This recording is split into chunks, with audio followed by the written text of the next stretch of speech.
কেন্দ্রীয় সংস্থায় 444 জন অফিসার নিয়োগ। Council of scientific and industrial research section officer ও অ্যাসিস্ট্যান্ট সেকশন অফিসার পদে 444 জন লোক নিচ্ছে।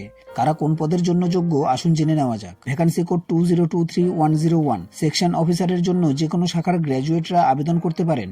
বয়স হতে হবে 33 বছরের মধ্যে। মূল মাইনে 47,600 থেকে 1,51,100 টাকা পর্যন্ত। শূন্য পদ 76টি। এর মধ্যে সেকশন অফিসার জেনারেলের জন্য 28টি, জেনারেল 13টি, তপশিলি জাতি 4টি, তপশিলি উপজাতি 2টি, ওবিসি 7টি, ইডব্লিউএস 2টি। Section officer F&A 26টি।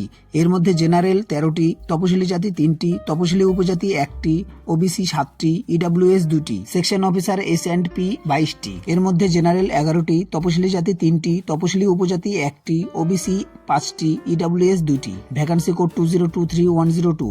Assistant section officer general F&A S&P যে কোনো শাখার গ্র্যাজুয়েটরা আবেদন করতে পারেন। বয়স হতে হবে 33 বছরের মধ্যে।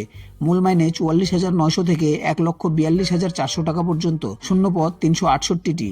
এর মধ্যে অ্যাসিস্ট্যান্ট সেকশন অফিসার জেনারেল 237টি, জেনারেল 96টি, তপশিলি জাতি 35টি, তপশিলি উপজাতি 17টি, ওবিসি 66টি, ইডব্লিউএস 23টি। অ্যাসিস্ট্যান্ট সেকশন অফিসার F&A 83টি।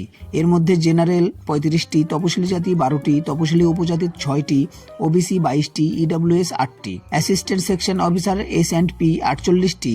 এর মধ্যে জেনারেল 20টি, তপশিলি জাতি 7টি, তপশিলি উপজাতি 3টি, ওবিসি 14টি, ইডব্লিউএস 4টি। সব ক্ষেত্রে বয়স হতে হবে 12/1/2024 হিসেবে। তপশিলিরা 5 বছর, ওবিসিরা 3 বছর বয়সের ছাড় পাবেন। এই পদের বিজ্ঞপ্তি নম্বর যথাক্রমে প্রার্থী বাছাই হবে লিখিত পরীক্ষার মাধ্যমে।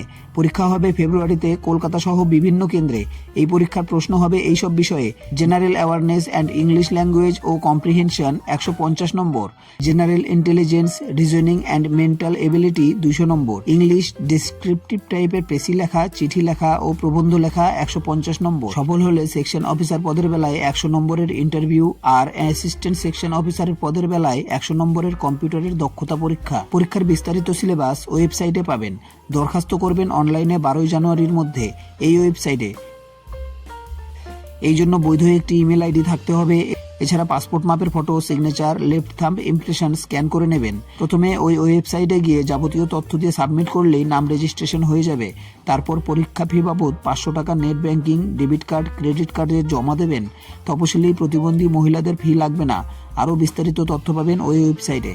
বন্ধুরা, আজকের জন্য এতটুকুই। দেখা হচ্ছে পরবর্তী ভিডিওর সাথে। ততক্ষণের জন্য ধন্যবাদ।